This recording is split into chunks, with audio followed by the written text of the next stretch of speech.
the final prophet of God, said to be Mohammad of Islam. This is from Wikipedia. The information I'm about to give you on the founder of Islam, Mohammad Mustafa. And then I have several comments to make on all of it. When Muhammad was 40 years old, he was commanded by God through his angel Gabriel to declare his oneness. And of course, God is one began with the Jewish people and the Hebrew Bible.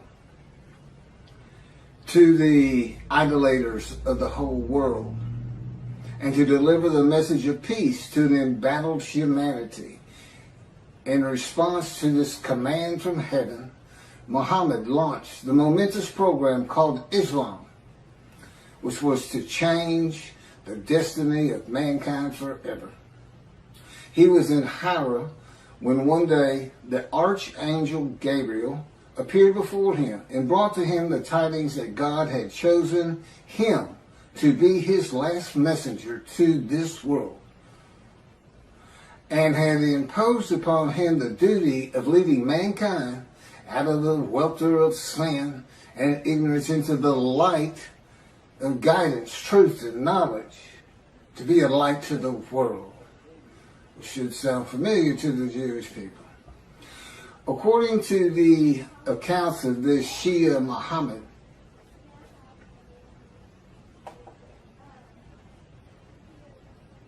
well, I'm working on this. Again, I'm just getting started on all this. And I have a computer in front of me because my cell phone is not responding correctly this morning, and the Lord wants me to get this done. And, Gabriel's not an angel. Clearly, they plagiarized the Hebrew Bible and put into their own cultural laws and norms and what they consider morality. And of course, Christianity is based around a story. Just that, a story. They call it the greatest story ever told. I agree. It's a great story. Billions of people have been deceived into believing it. Now, I can understand the people of antiquity believing it, but the people today believing it,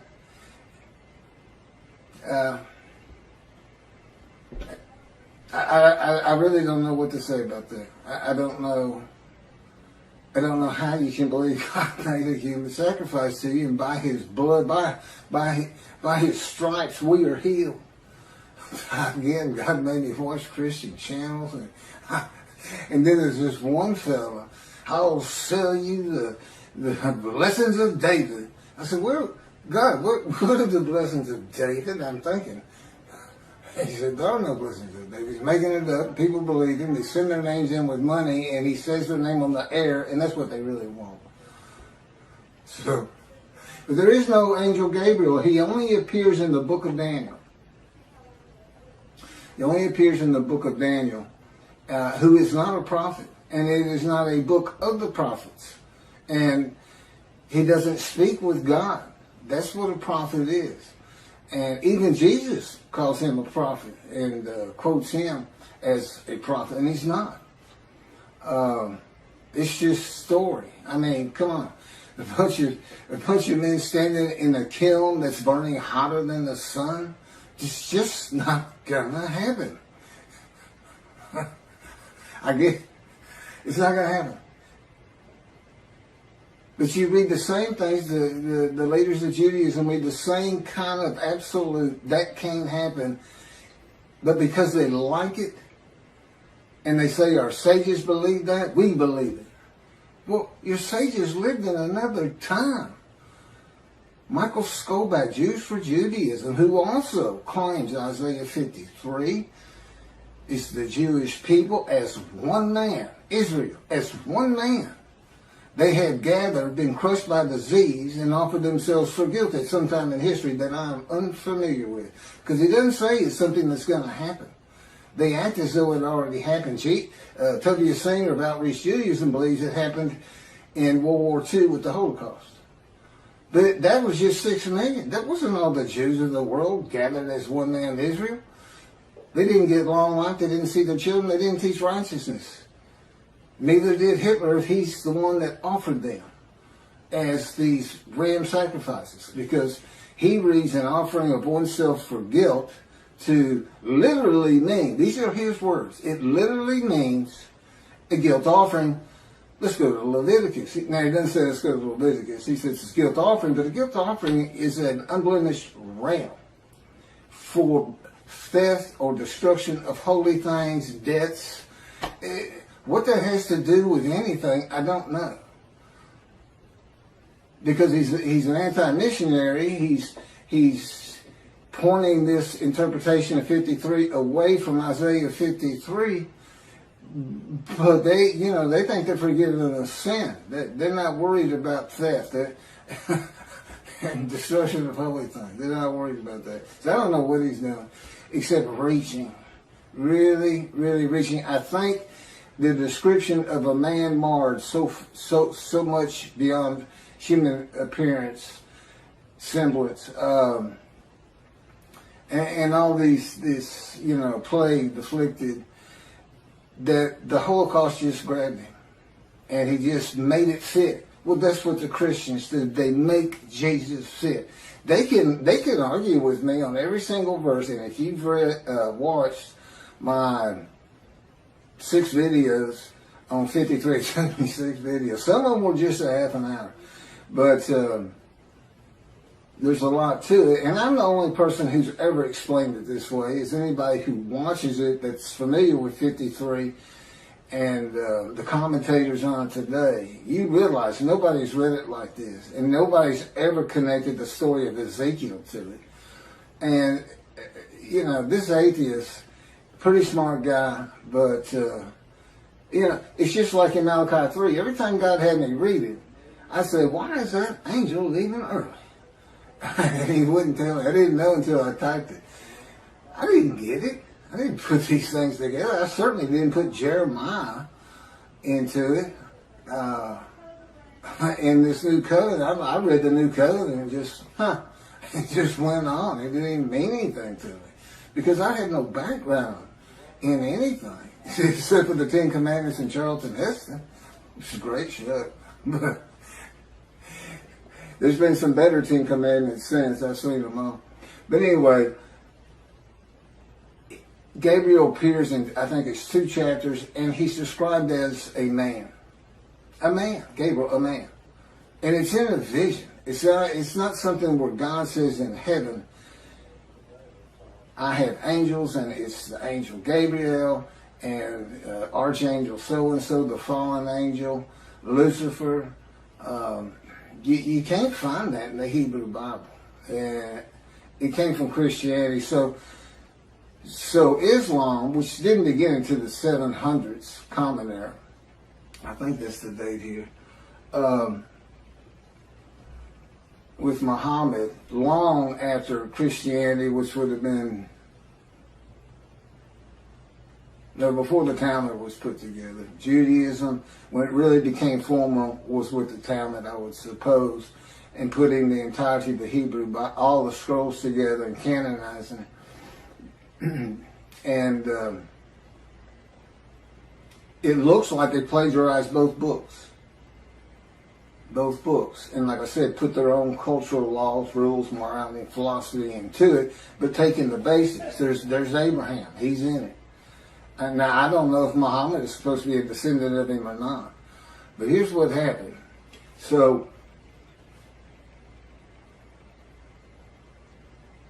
he says he's the last messenger, the last prophet of God.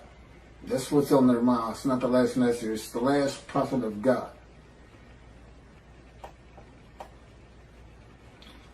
According to the account of Shia Muslims, Muhammad Mustafa, far from being surprised or frightened by the appearance of Gabriel, welcomed him as if he had been expecting him. Gabriel brought the tidings that Allah had chosen him to be the last messenger to mankind, and congratulated him on being selected to become the recipient of the greatest of all honors for a mortal in this world, from Al-Islam, the birth of Islam, and the proclamation by Muhammad of his mission. It's in Wikipedia. Muslims believe that the Quran was orally revealed by God to the final prophet, Muhammad, through the Archangel Gabriel, incrementally over a period of some 23 years, beginning in 609 Common Era, when Muhammad was 40 years old. That's an oral tradition. That sounds familiar. That's what the Talmud is. It's the oral tradition written, so it wouldn't be forgotten.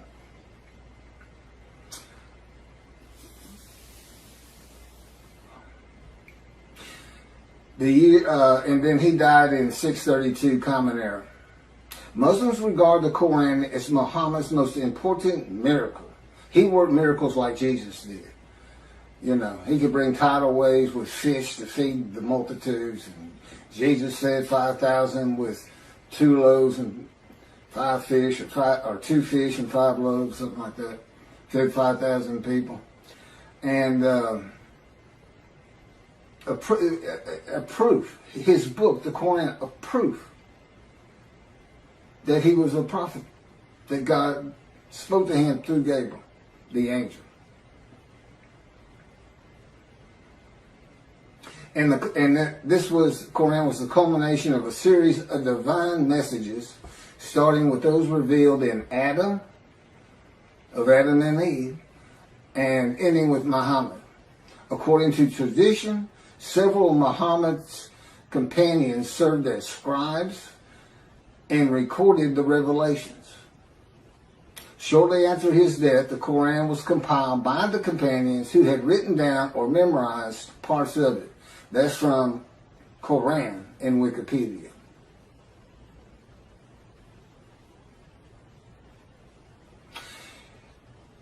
God chose his last messenger, and Allah means God, by the way. It's just not the God of the Hebrew Bible and the God of the Jews. God chose the last prophet, the last messenger, long before the time of Muhammad, when Malachi wrote Malachi. The messenger is Elijah for a time to come, and the time still had not come. The land did lay desolate, but they had not returned. It did not bloom again until 1948. And even then, it was a desolation. It took many years to get it going and renew all the old cities like Jaffa and Haifa and Tel Aviv, and of course rebuild Jerusalem. You know, it's a metropolitan area now. Elijah, which of course is me. Now, how do you think Islam's going to react to me? We already know how the Christians are going to react. Not too favorably. Not too favorably. So this, you know, David is here because I'm David. David is here. I am the Moshiach. I am anointed, which means the man of Isaiah 53 is anointed. And the anointment is the alighting of God's Spirit on me. That's how I know I'm the man of chapter 11, verses 1 and 2. Because there is no question that the Spirit and God are within me. And that's how I know this whole concept of God is in His Spirit. And I can point to Scripture that says just that. And explains things where it doesn't say it. Now they believe Muhammad to be a prophet because of his book. I've got 2 books God dictated to me with all this information. This is chapter 49 of Isaiah 53 in the day of the Lord. See, it's not just about Isaiah 53. Now, the last chapter is the day of the Lord, and I'm going to do that probably on a separate video. I may make this another 2 half-hour recordings. All my camera will take. So, God's righteous servant, me. I am the final prophet, not Muhammad. And as the final prophet, and with the God of the Jews, being the Abraham and Judaism being the Abrahamic religion that is correct. There's 3. I mean, if you really sit back and think about it, who's gonna win that? Who's going to win? There's three. Are the Christians going to win it with their human sacrifice? Are the Muslims going to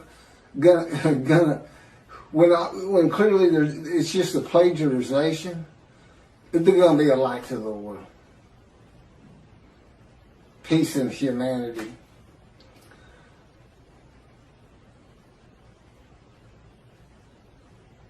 And they got there by stealing somebody else's book. They took the book of the children of God also. The Christians attached it. At least they didn't attach it to the Quran. You know, I mean, that's a plus in their favor, I suppose. I'm going to go ahead and start into chapter 50. I didn't know all that. I didn't know that they were using an angel that doesn't exist. And he doesn't. I've been had an envision and told and in no uncertain terms that there's no such angels. There's no Michael. There's no Lucifer. There's no fallen angel.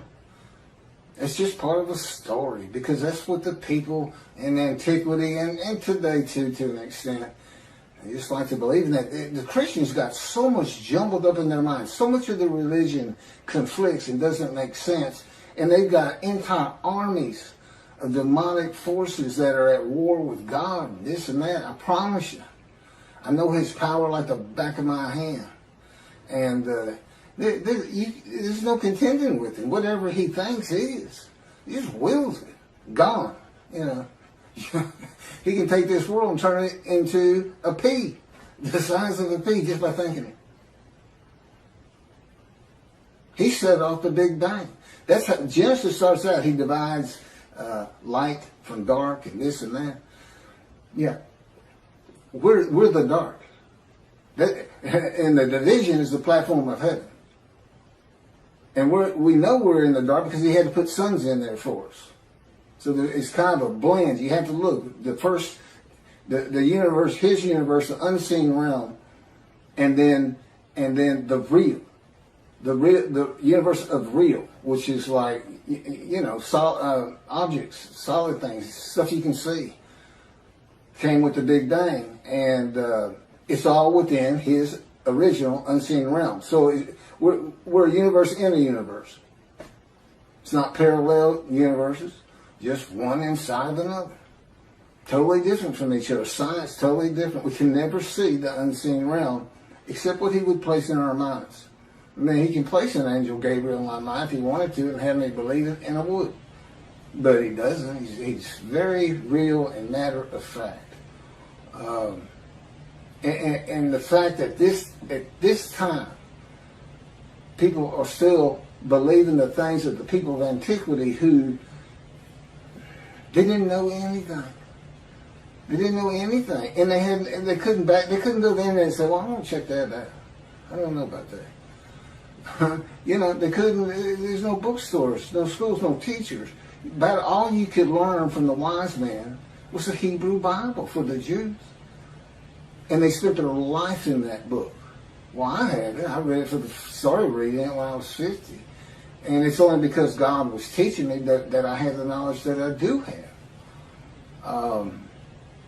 It's just not possible that any man could do that, and I know I could. So, anyway, the day of the Lord. Now, this is interesting because I had kind of forgotten this entire chapter. The term day of the Lord appears in the books of Isaiah, Ezekiel, Zechariah, Amos, Obadiah, Zephaniah, and finally, in the last book of the prophets, Malachi. In Ezekiel and Zechariah, the day of the Lord is said to be only against the nations, and in Obadiah against Edom and Esau, Christianity, and the nations. If you see Edom and Esau, it's Christianity. That's just Judaism. If you're going to take their book, take all of it. Take the oral tradition with it, Christians. They go together. The prophets warn that the day of the Lord is near, but it is not the end of the world. Now, this is true of the Essenes too, the sect of Jews who wrote the Dead Sea Scrolls.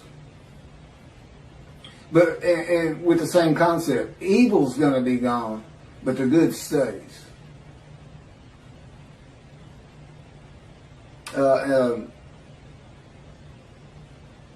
The destiny of the world will be changed. God returns to the earth to dwell among his people in his sanctuary, which he's doing, on his holy Mount Zion in Jerusalem, and the world will know that he sanctifies Israel. Lo, the day of the Lord is coming with pitiless fury and wrath, to make the earth a desolation, to wipe out the sinners upon it. Isaiah 13:9. You say, well, see, that's not, you haven't been talking about that day of the Lord. It's ahead. God's final word on it.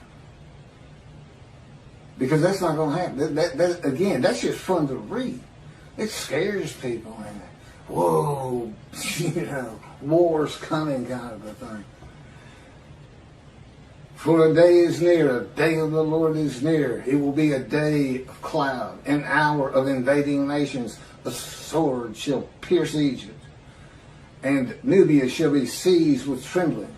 When men fall slain in Egypt, and her wealth is seized, and her foundations are overthrown. Nubia, Put, and Lud. These are names for for territories that are pre-biblical for the most. They're pre-Abraham. The Hebrew. And all the mixed populations in Cub and the inhabitants of the allied countries shall fall by the sword with them. Ezekiel. Ezekiel has an account of all the tribes returning to the promised land, and they all go individually back to the lots of their ancestry. Do you know how many? It is impossible to determine that. Rambam says, I can do it. I can tell him that, can you? He says, I do it by a spirit, and has no concept whatsoever that God is in his spirit. That the spirit that alights upon me is one of being able to determine your ancestry all the way back to the partitioning of the promised land, and to the tribe you should belong to, that you have the most blood of. Okay. Sounds great, Ezekiel. I'm sure people will love it, but not going to happen. Not going to happen today. That's for sure. Yeah, David's here. The peace in the world. I'm here. It's just about undeniable. This is like 100 times more proof than Moses had. You know, nobody even knew he was writing the Torah. I'm sure nobody knew. And if they did know, they didn't care. And the fact that God was telling them, they may have believed, they may not have. Many of them would ask him, how do we know you're talking to God? Today he'd say, well, read this. It's called Leviticus. You think I woke up and wrote God's laws without him telling me what to do? Because I thought that's what he was telling me? That's the Christian. I'm getting the word from the word. For some reason, they call Jesus the word before he came into body. So they get a word from the word. The word, I think, means God. I'm not sure. But everyone who invokes the name of the Lord shall escape, for there shall be a remnant on Mount Zion and in Jerusalem, as the Lord promised. Anyone who invokes the Lord will be among the survivors. That's from Job. For I have noted how many of your crimes and how countless your sins, you enemies of the righteous, you takers of bribes, you who subvert in the gate the cause of the needy. Surely, at such a time, the prudent man keeps silent, for it is an evil time. Seek good and not evil, that you may live, and that the Lord, the God of hosts, may truly be with you, as you think, hate evil.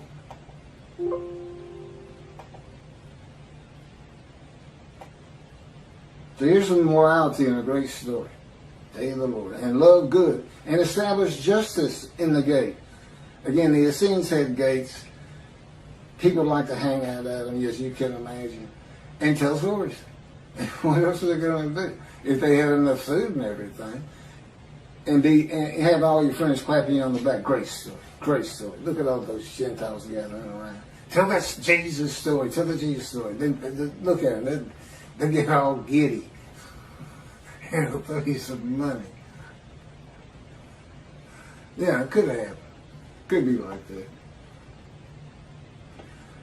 And I got a real long, I'm going to skip this one from Zechariah, but finishing up with Zephaniah on this coming of the end of evil. And I will bring distress upon them, that they should walk like blind men, because they have been sinned against the Lord. And their blood should be poured out as dust, and their flesh as the dung. Oh, come on. Okay, you let me read a little bit of this one. This is from Zechariah. Now, see, this is like watching a zombie movie. This is like watching a heart show. And we are, most people love to see those every so often, especially as when you're young. As for those people that warred against Jerusalem, the Lord will smite them with this plague. Their flesh shall rot away while they stand on their feet. Their eyes shall rot in their sockets, and their tongues shall rot away in their mouths. In that day a great panic from the Lord shall fall upon them, and everyone shall snatch at the hand of another, and everyone raise his hand against everyone else. Judah shall join the fighting in Jerusalem. The same plague shall strike the horses, the mules, the camels, and the asses. The plague shall affect all the animals in those camps. And on and on. Malachi 3 brings a new concept to the day of the Lord. Why is that? Because it's not going to be in antiquity in Jesus' time. It's not going to be in the Middle Ages. It's going to be in the age of the internet, knowledge, science, medicine, common sense. Oh, that's right, reasoning, and enlightenment. But it's still fun to read. That's the thing, he was writing for antiquity, because this is the kind of stuff they not only, they would believe these stories. And today, we don't believe them. We just think, wow, that's fun to read. So God was writing it for different eras. He wrote for antiquity in the Middle Ages. And then we had the Age of Enlightenment kicking off in about 1600. Computers in 1960 to today. The age of the internet.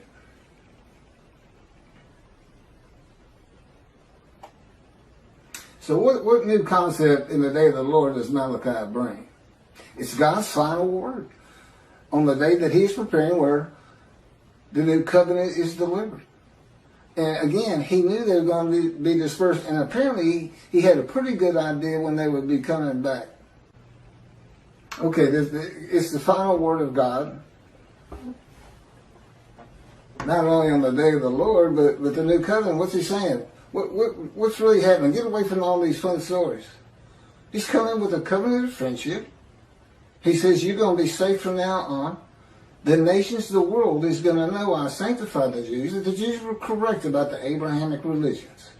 Going to build a temple which shows I have sanctified you, because nobody's going to want you to build it. You know, the Gentiles of the northern kingdom, imported by Assyria, didn't want the second temple built.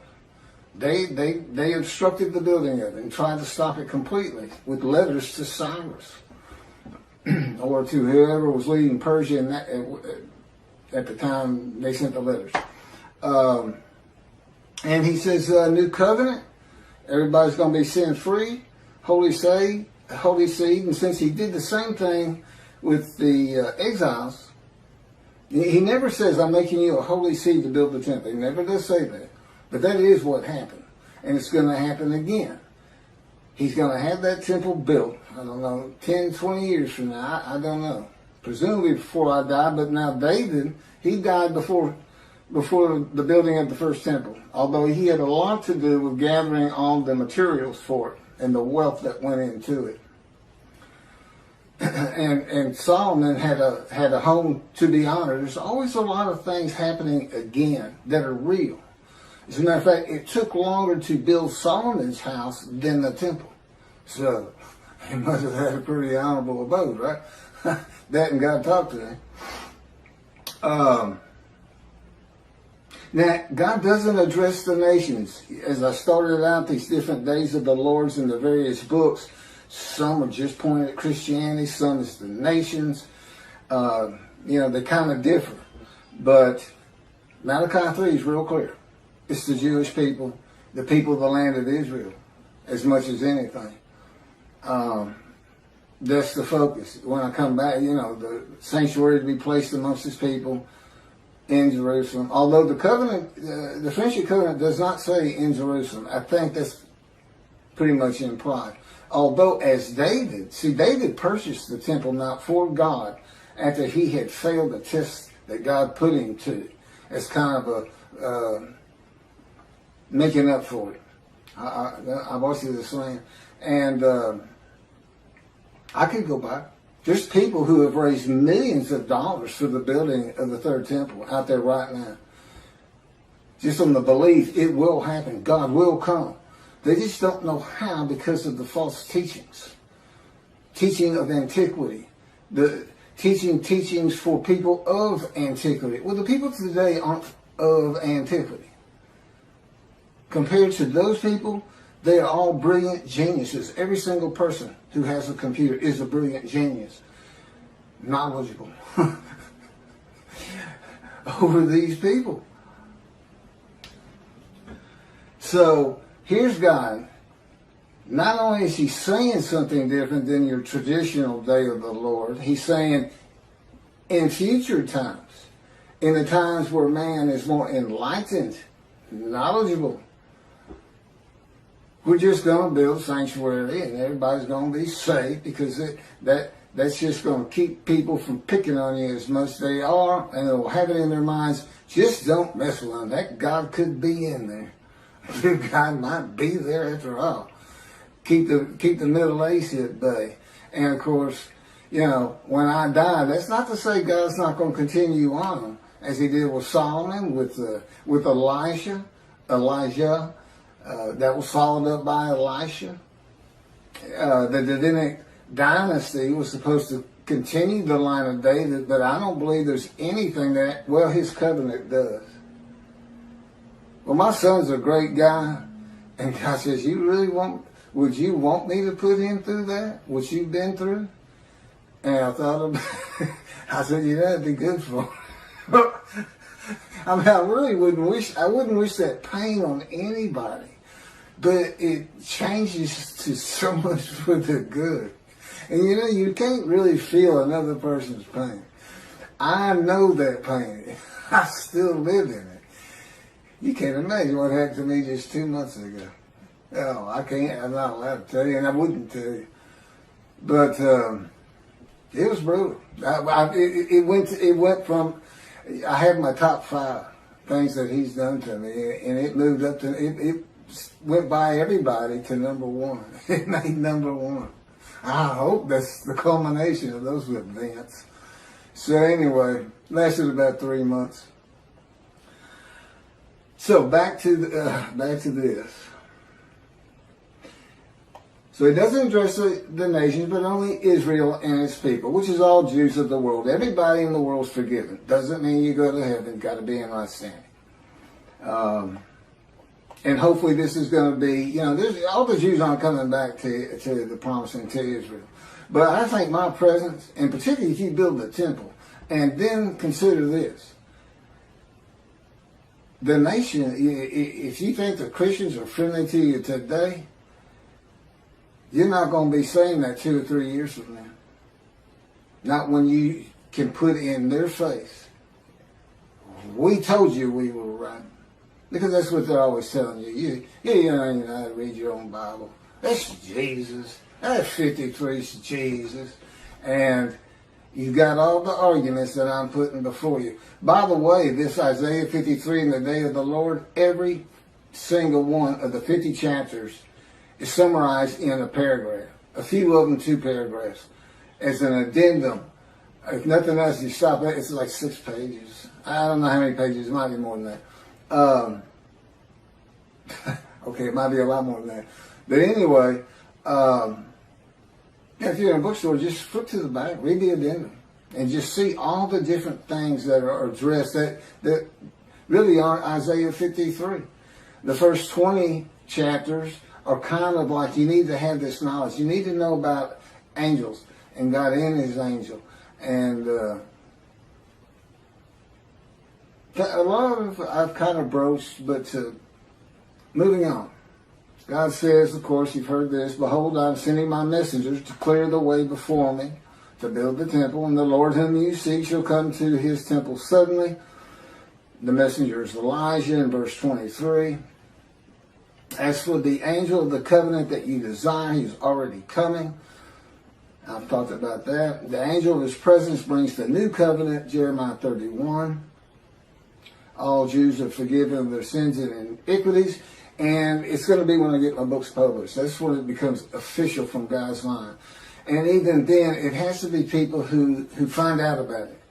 Once you find out, whether you believe it or not, but when you start hearing you're sin-free, that's when you need to avoid the evil inclination and really, really stress your Judaism and learning your Torah, which is the effect God expects, Torah on your hearts. And heed God, revere, and esteem his name. Because you don't want to miss what he's preparing. You don't want to miss it. You don't want to miss watching the evolution of the Jewish people from Abraham. He's going to pick, the guy's name will probably be, Poindexter or something. Who knows? He's so funny. But I'm sure, okay, it'll be serious, God says. He says, I let Keith cut up a lot. He's a human being. It's good for him. And I play along some. He'll tell you, it's not nearly enough. Or it's too long. Or it's not long enough. God recognizes that the forgiveness and equities and sin of Jewish people will not cause all to heed him. And in Malachi, he says, I know there are those that don't. Those that do, I'm putting in the scroll of remembrance. In Christianity, believing in Jesus and accepting him as his one Lord and Savior brings sin forgiveness and entry to heaven when he returns. I've covered that. Even if you've committed murder and other crimes against humanity and God, and that's just not true with the God of Israel. He's not going to have bad people up there. But that doesn't mean you don't want to practice Judaism. Because I know the Jewish people like to focus on life today. The heaven that the Christians dream of and think of is not first and foremost for the Jew. It's being a light. It's living life as well as it can with all these instructions God gave us on how to do it. And so this is bonus time, and God knew that. You just have to understand, he's able to play these things out in his mind as though he sees the world, the evolution of generations and cities being built and things being invented and knowledge and universities coming in. And he can just watch it all happen, and he can see what's going to happen to the Jews. He knows they're going to get destroyed in Europe. And he'll tell you, okay, I'm not supposed to go into that. Maybe someday. But moving forward here, I just keep that in mind. He knows it's going to be a modern time. And here I am. And listen to what he's having me tell the rabbis. And you know what the effect of that is? It's not a metaphor like Torah on your heart. But, he says he forgives sin, that makes everybody learn Torah. It's really two separate different things. But, so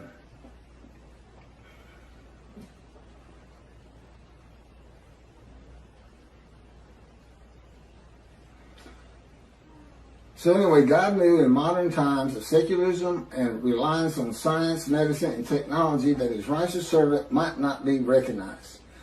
The utter destruction is simply on its way, just like it was with the Assyrians, Babylonians, and the Romans long ago.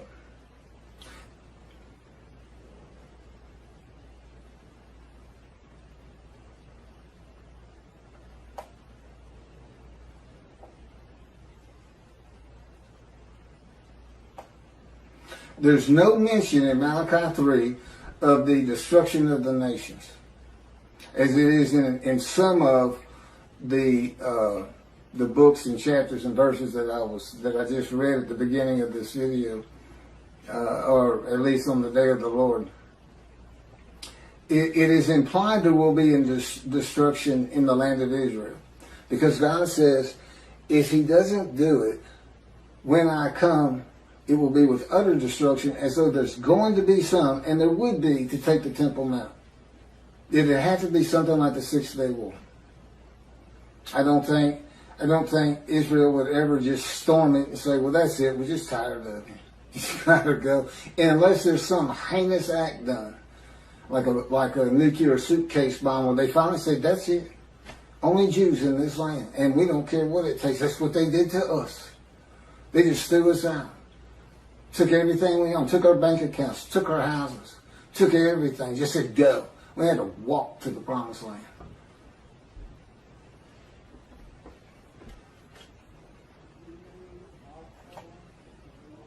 But it's the building of the third temple.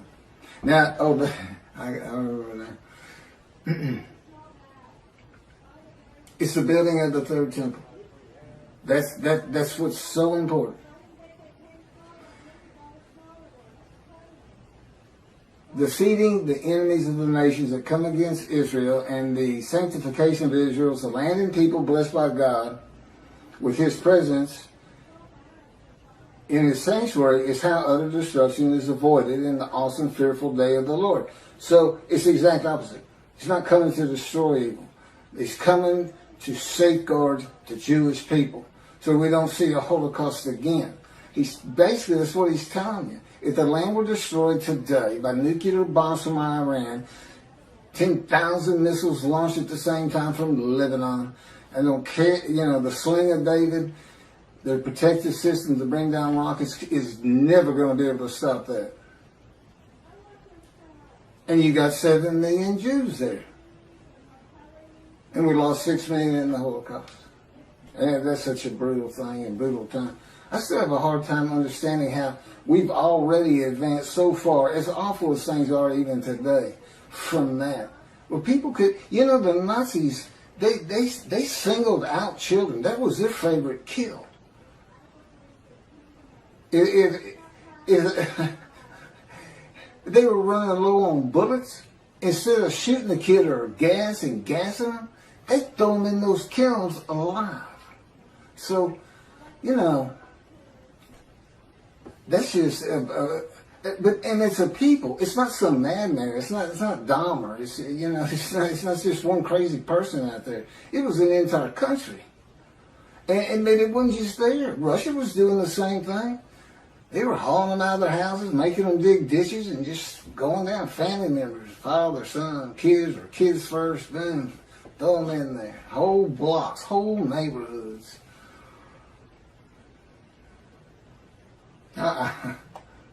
No, some of the visions he's given me to make me really feel and understand what would it be like for the Gestapo just to break down your door and you're sitting with your family at dinner and you have no clue who they even are, and all of a sudden everybody's being murdered, and your girl's raped first, and your wife. I mean, and he put me into it's, we can think about it and be horrified. But he can make it so real, it's as though you're there, but it's still different once you come out of the vision. It's a lot different. One, you're not scarred by it. But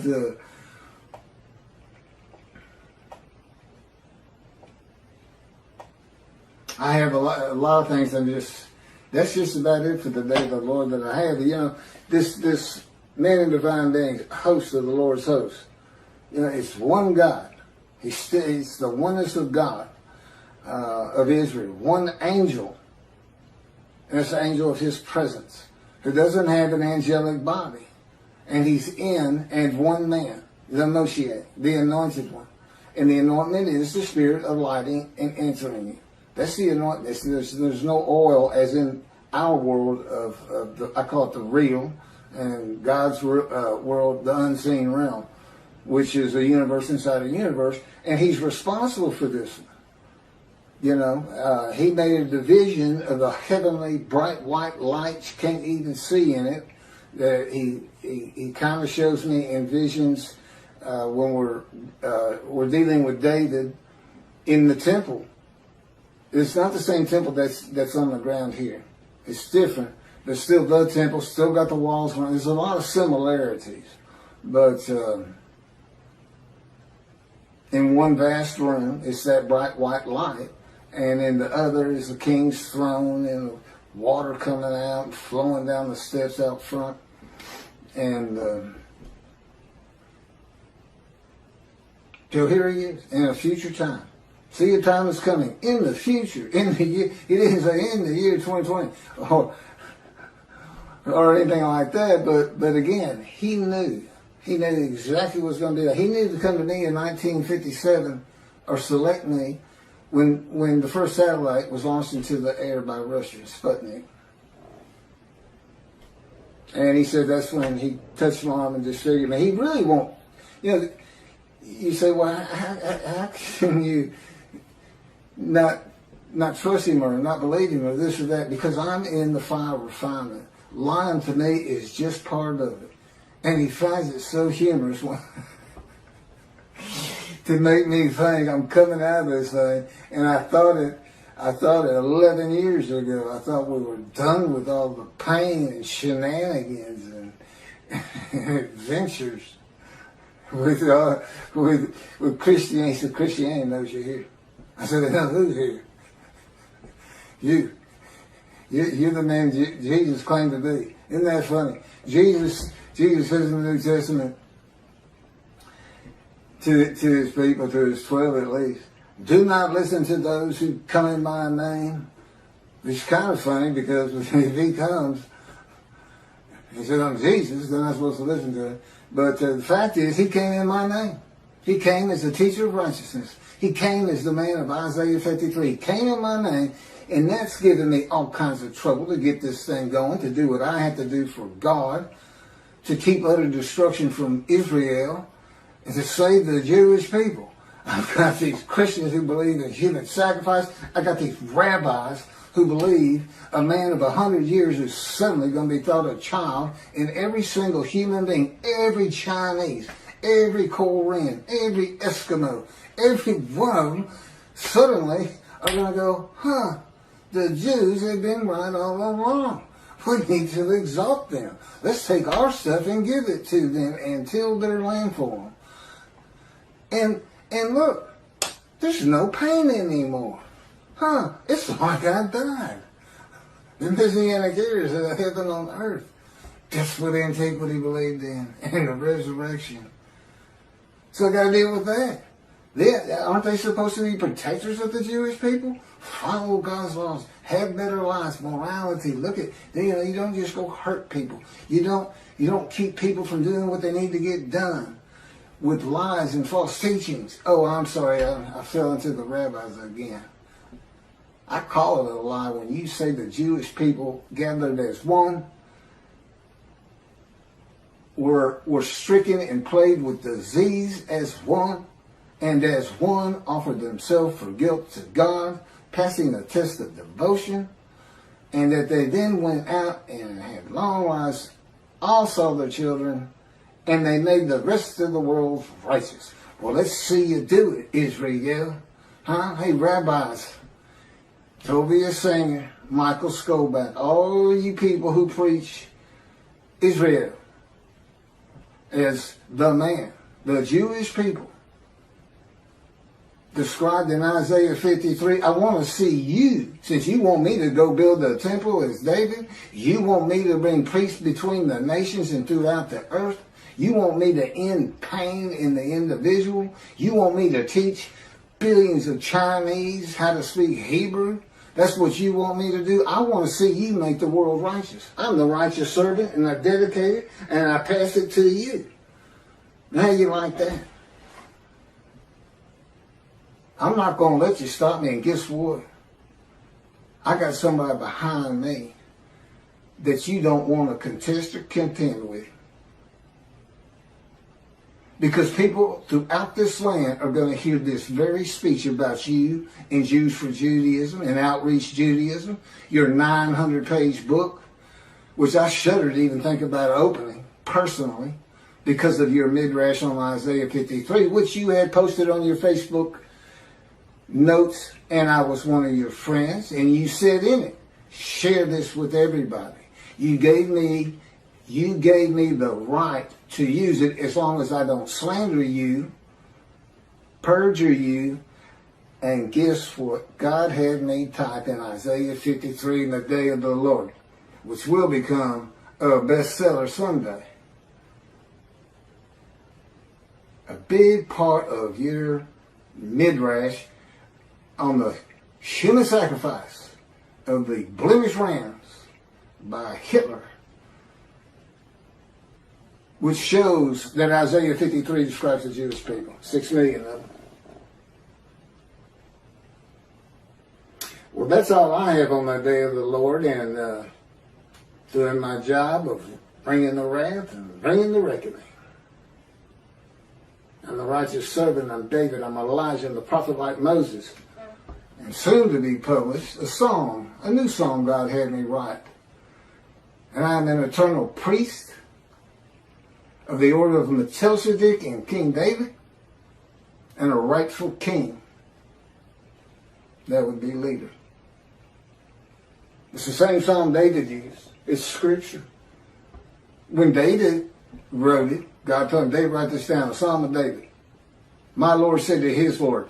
And there we go again with Christians. They say that if it's the Lord and he's talking to the Lord, that's God of the Trinity talking to Jesus. What's the problem? One of them's capitalized and one's not.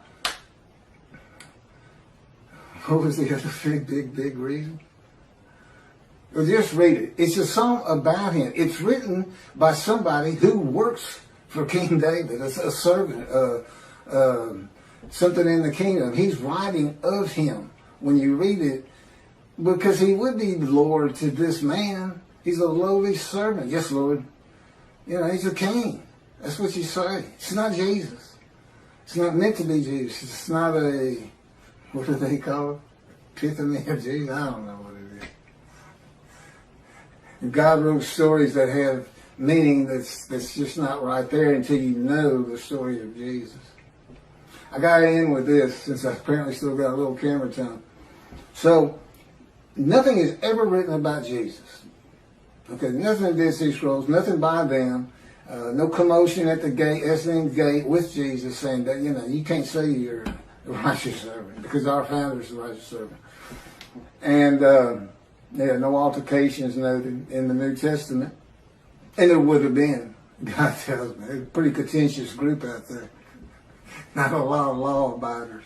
But I said, I know, I had to deal with them. I think I was tough on them. Should have tried to deal with them. So, until 70. What happened in 70? The first big Jewish revolt. 500,000 Jews defeated. Battle after battle. People don't think the Jews fight. They fought for every inch of Jerusalem they could get. And then there was another revolt, and then another revolt. And they finally, it's like being in God's fire refinement. They were in the Roman fire refinement. They said, okay, that's it, let's get out of here. Thanks for the land, God, we got to go. You made everybody mad at us. We're saying we're the chosen.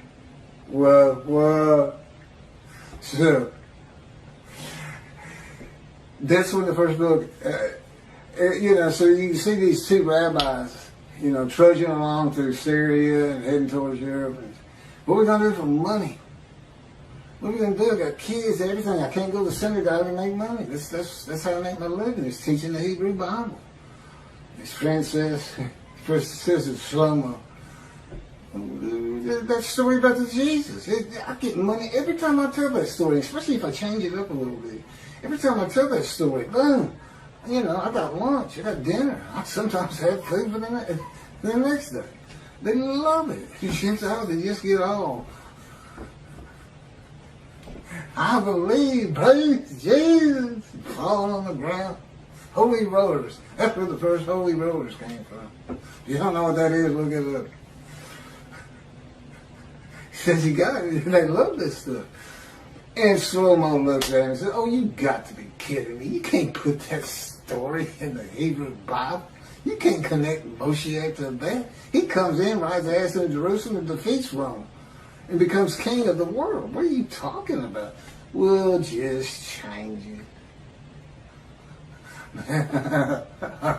Maybe it was the writers who were deceitful. That it would only be because there was no Jesus. Nothing written about him. Are you kidding me?